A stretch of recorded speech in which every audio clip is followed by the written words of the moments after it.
We are glad you could join us for this edition of Channel 1 Lunchtime News on this 5th day of June 2018. A very good afternoon to you.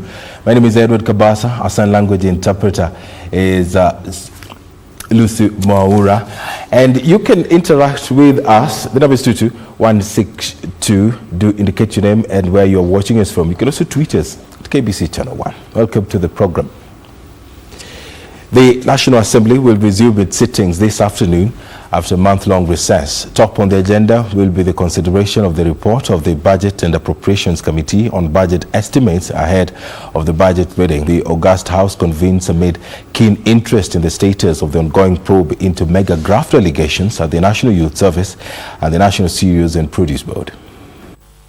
The National Assembly will be looking to dispense of budget-related business this week ahead of this year's budget. A procedural motion seeking to limit debate on the annual estimates will be moved ahead of the debate slated for later this week. Also in the in-tray is the debate on the President's speech, as well as the consideration of numerous pending bills such as the Petroleum Bill and the Two-Thirds Gender Rule Bill. The latter makes a comeback after failing to sail through the 11th Parliament. The ongoing probe on graft allegations at the NYS and the National Cereals and Produce Board is also likely to draw interest in the National Assembly.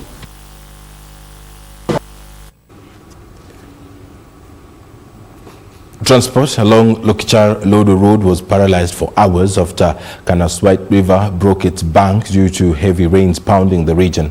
A journey for students headed for music festivals in Lodwar town was cut short and had to spend the night in the cold as they waited for the floods to subside. This coming as the weatherman issued an advisory warning that parts of Central, North Rift, Northern and Central Highlands would receive heavy rains this week.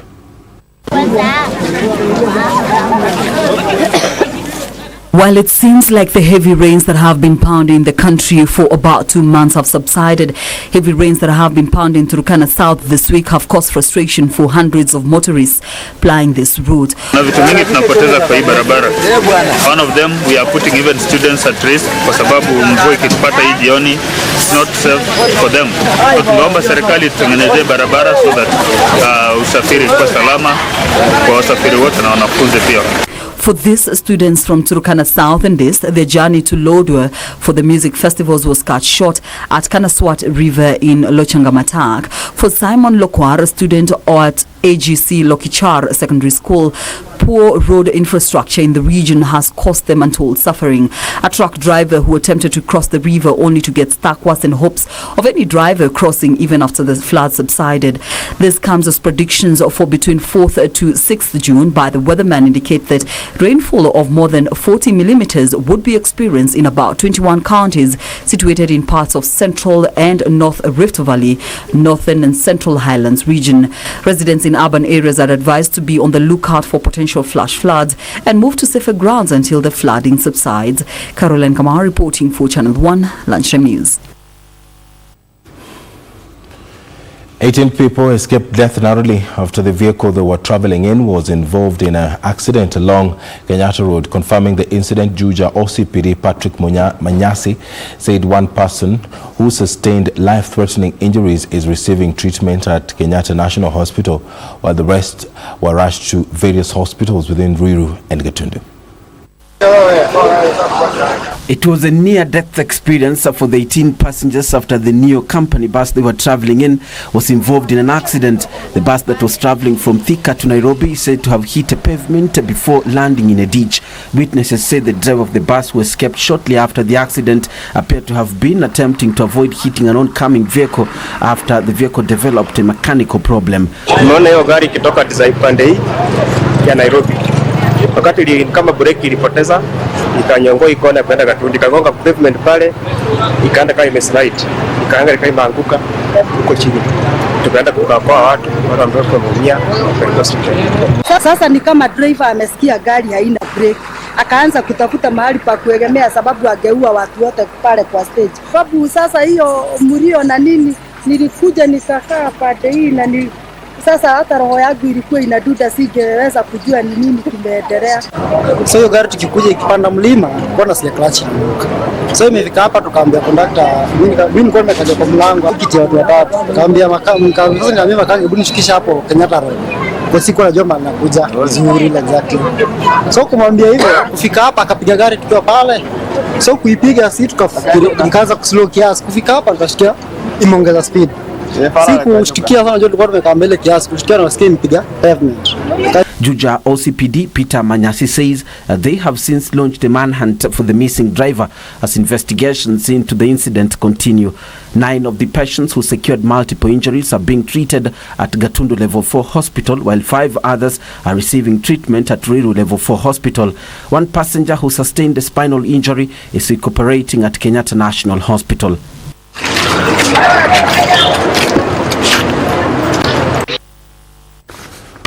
Police in Uasin Gishu County are investigating an incident where a mysterious fire burnt down 2 dormitories at Kamagut High School. Over 100 students who were housed in the 2 dormitories were left with nothing. The security team led by Eldoret West Pokoto's PD Samuel Mutunga toured the school Tuesday morning to ascertain the extent of the damage. School principal Kipngeno Bet assured parents that everything is under control. So we want to ask that the parents and the teachers support the investigation so that we can understand what happened and we can put ways or measures to avert any future happenings again. Turbo Member of Parliament Janet Sitenei called for speedy investigation to ascertain the cause of the fire. We want to ask the investigation team to carry out a thorough investigation to get to the bottom of this, so that we can have the school back on its work as soon as possible, because this is a period of preparation for exams and we need our school going on as usual. The dormitories housed more than 100 students and everything was reduced to ashes. Meanwhile, NAT officials drawn from West Pokot have warned politicians against interfering with the management of schools. Kama ni board of chairman, kama ni principal katika kaunti, hakikisha kwamba security kila mahali, nje na ndani. Hata zaidi watoto wanaenda mchezo hapa na pale, tunataka proper security.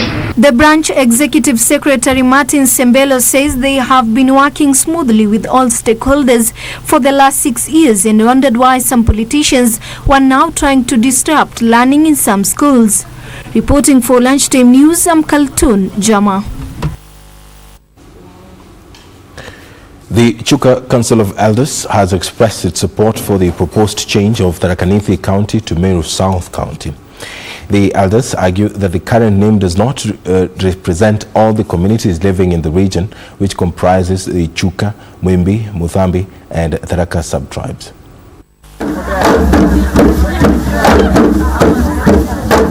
It all began as a proposal by the Ameru Professionals Association to have Tharaka Nithi County name changed to Meru South early this year.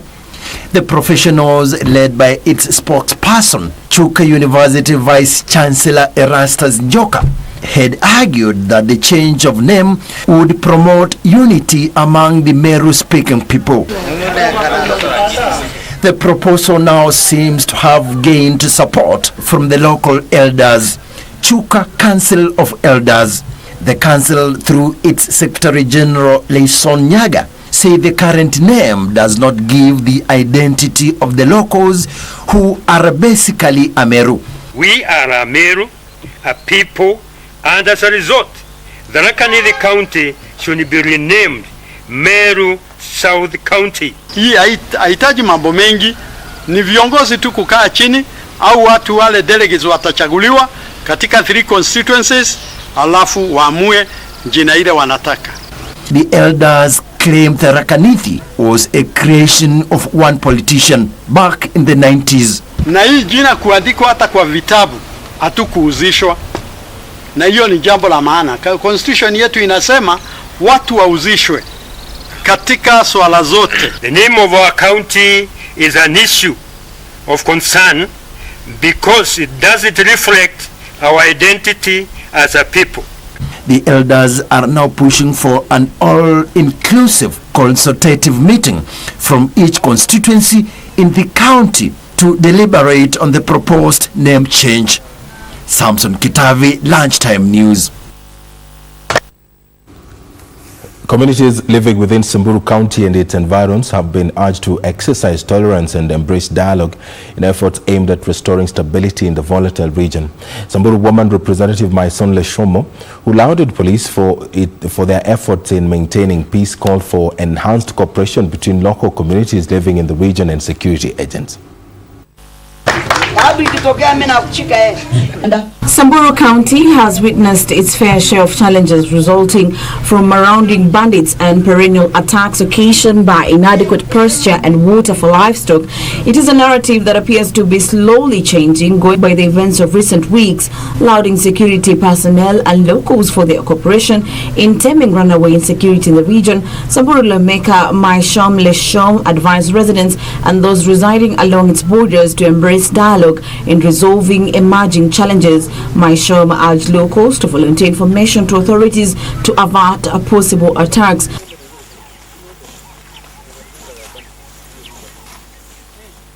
Hackles coming 3 days after an operation mounted by Kenya police officers and Kenya police reservists recovered several cows that were stolen recently in Kerio Valley. Tumepata ng'ombe zote zimeibiwa ambayo ni 22 ya parastato ya Kerio Valley Development Authority ya Kerio Valley. Tumepata ng'ombe zote, bahati ya Mwenyezi Mungu tumepata, na ninashukuru wananchi pamoja na National Police Reserve zetu. Tulienda mpaka tukapata information, tupata kwa wananchi walitusaidia, na ninaomba wananchi tushirikiane hivyo. Kama kuna wizi wowote tushirikiane hivyo, tuko tayari kuwasaidia na tukurecover hiyo mali yao. A farm in Maralal. Linus Moshigadi for Channel 1 News. Chaos ensued as police moved in to destroy kiosks and temporary structures along the Moi Girls High School, Nairobi, in the wake of damning allegations of the rape of a Form 2 students on Saturday night. And as activists clamor for justice for the girls, some leaders are calling for legislation to protect students in boarding schools. Kiosks and temporary structures along the Moi Girls High School Nairobi perimeter wall on Joseph Kang'ethe Road were brought down after a student was allegedly raped within the school. The move, authorities say, is aimed at securing the institution from trespassers and potential criminals. The move, the authorities say, is aimed at securing the institution from trespassers and potential criminals. However, the demolition was met with resistance from traders and residents of the neighboring Kibera slums, leading to running battles with the police. Separately, Ijara MP Sophia Abdinur has condemned the rape incident at Moi Girls Nairobi and is urging the National Assembly to come up with legislation to protect students in boarding schools. Speaking during the disbursement of bursary funds, the Ijara MP, who is the founder of Womankind Kenya, a Garissa-based NGO that advocates for the girl child, demanded that authorities bring to justice all perpetrators in the case. Sentiments shared by her colleagues from Ikolomani and Shinyalu, respectively. We condemn in the strongest terms possible that incident, and we are telling them the rapper, he is a primitive, barbaric, a thief who have spoiled the lives of the innocent young girls. I wish I can see him today and I slaughter him alive. Mambo ya kunajisi watoto, ubakaji wa watoto. Nataka hii jambo likome sana katika nchi hii na serikali ingilie katika jambo hili. Alafu usalama wa wanafunzi katika shule lazima uimarishwe. Ziwe shule za bweni au shule za mchana ama za siku, lazima usalama uimarishwe. Kitu ya kwanza ni kuchunga usalama wa watoto. Huwezi kuwa umewacha security mpaka watu wanatoka nje wanaingia shule vile wanataka. She appealed to teachers to ensure that the girls are protected. Victor Mayakane, Channel 1. Thank you very much, Victor Mayakane, for that report. We're taking a short break, but don't go too far. We still have a lot lined up for you. This is KBC Channel 1 Lunchtime News.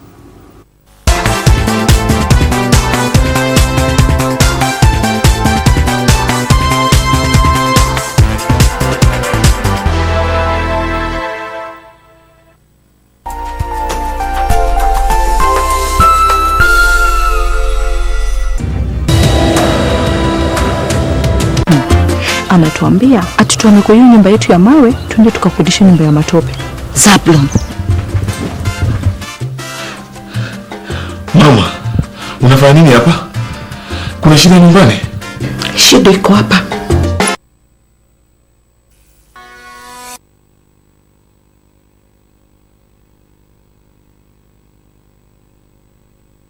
Homeboys are getting ready to take on Tanzania's finest, Simba, Yanga, Singida and JKU.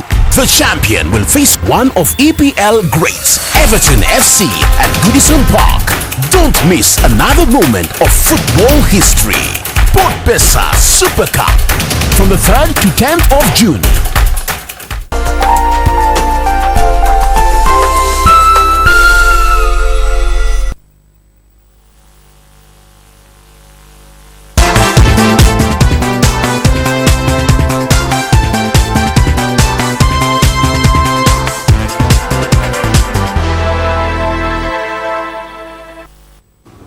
Many thanks for keeping us company. This is Channel 1 Lunchtime News. The number of fatal accidents along the country's roads has risen slightly according to the latest data from the Traffic Department. According to the department, the numbers of those who died between January and May stand at 1,279 against 1,293 recorded during the same period last year.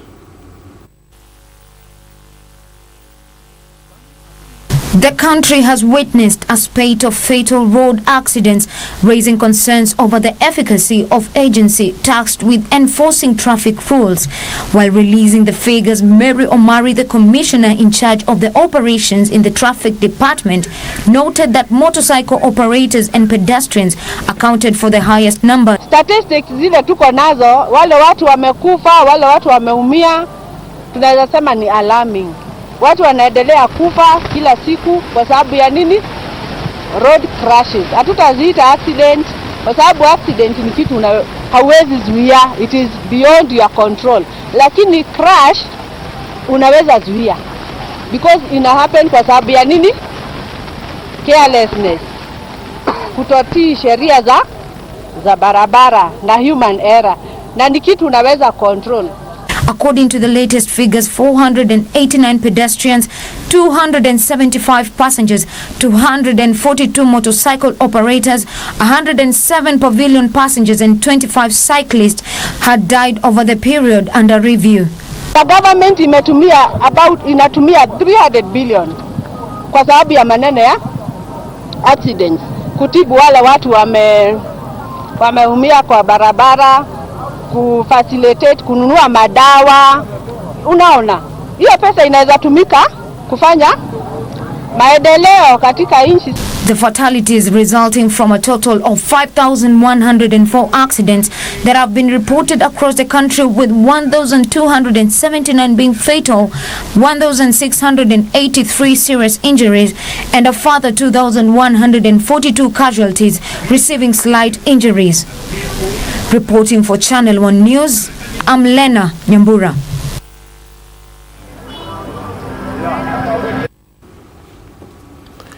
Residents of Gatundu town want the government to close down all betting centers in the area, claiming the youth are now draining all their meager earnings in gambling.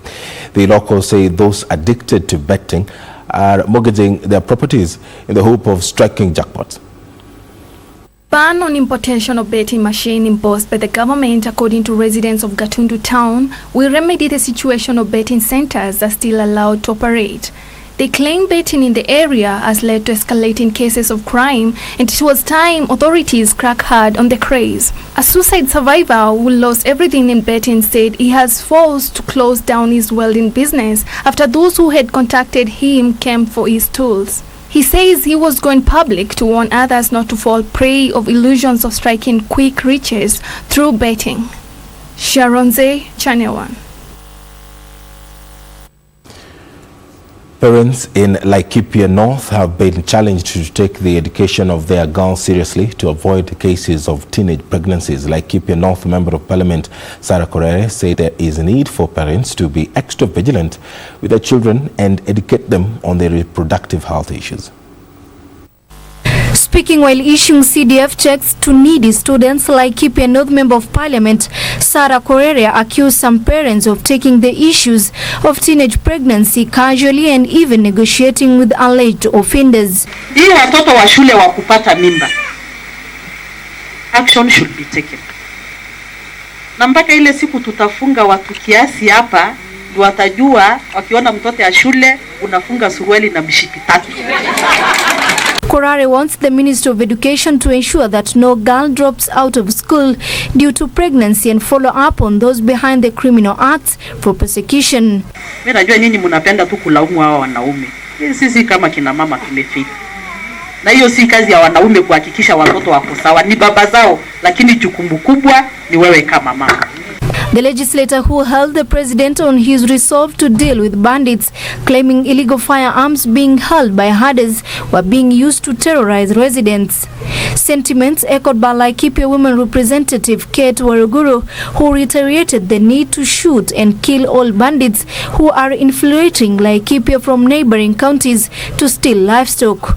This caravan zimefanywa mpaka CAS ama Assistant Minister wa Interior, Security maneno ya Interior anakuja mpaka Laikipia kukuja kufanya maneno ya peace caravan.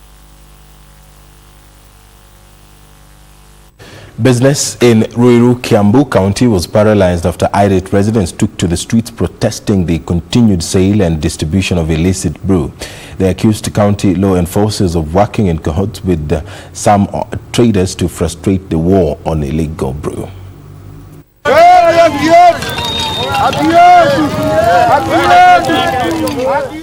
This was the situation in Ruiru as irate youth blocked the roads and lit bonfires protesting the rise in the sale of illicit brew. They faulted the county government officials tasked with implementing the ban on illicit brew, accusing them of laxity and shielding the illegal brewers. Pombe gavana anasema pombe inamwagwa kila siku na pombe yenye inashikwa na huko inakuja kuuzwa huko Ruiru. Na watu wenye wanauziwa hizo mapombe, kuna watu walikuwa wanafanyia mtu mwenye nasikia anaitwa Kara campaign, walikuwa chief campaigners. Hao watu ndio wanauziwa pombe, wanakuja kuuzia wananchi huku pombe. The youth also accused the Kiambu director in charge of alcohol control, Jeffrey Kara, of abetting alcoholism, a claim he dismissed. Ruiru police boss James Ngetich called for synergy between the county alcohol enforcement officers and the police to ensure the perpetrators are arrested and prosecuted. Tumejaribu kuitatua lakini na county government, lakini hatuoni kama inaenda vizuri. Kwa sababu kawaida pombe ikishikwa inatakana iletwe kwa police station. Na tumejaribu kueleza mkubwa wa enforcement atuletee hizo exhibits hapa kwetu ama wakati wameenda operation, lakini inaona tumejaribu kuongea lakini hawakai kama wanaelewa vile tunasema. He said it was irregular for the enforcement agency to withhold exhibits which he says should be stored by the police as evidence during prosecution.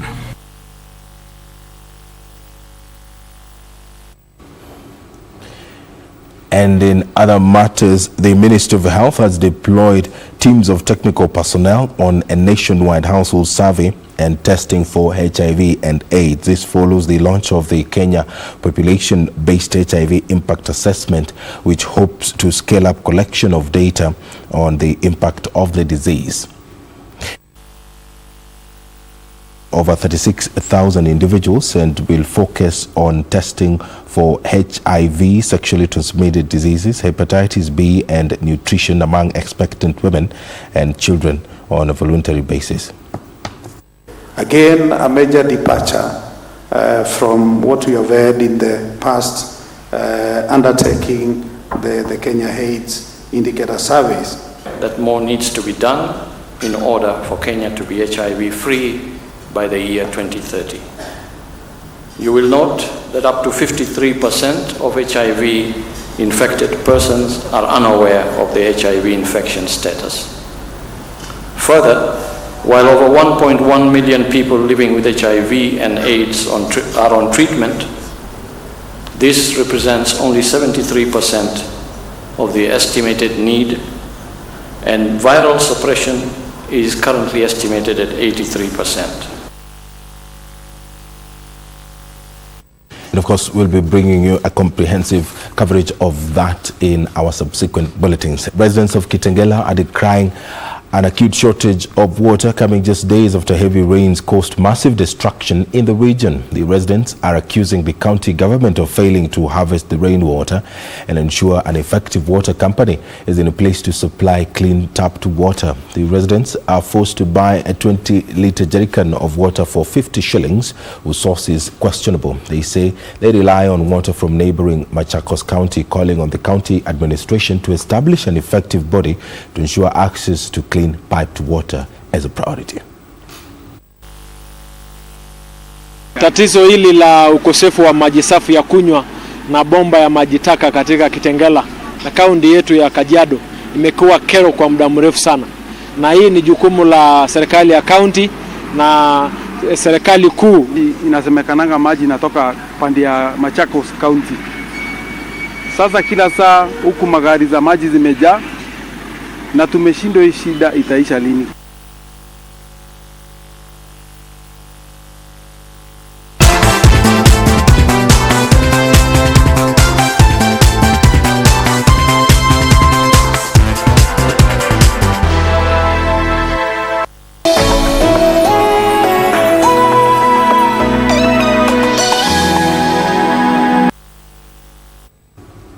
Let's now cross our borders. The death toll from the Tunisia ship accident has risen to 112 after a boat packed with migrants sank off the coast on Saturday.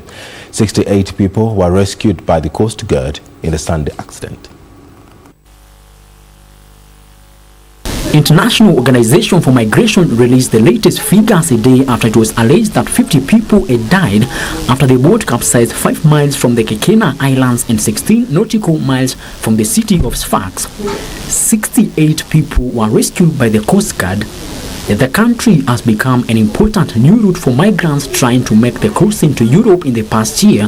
This comes after moves were made in neighboring Libya against human traffickers who have regularly enslaved, tortured or murdered migrants. Unemployed Tunisians and other Africans often seek to cross the Mediterranean Sea in makeshift boats from Tunisia to Sicily in Italy.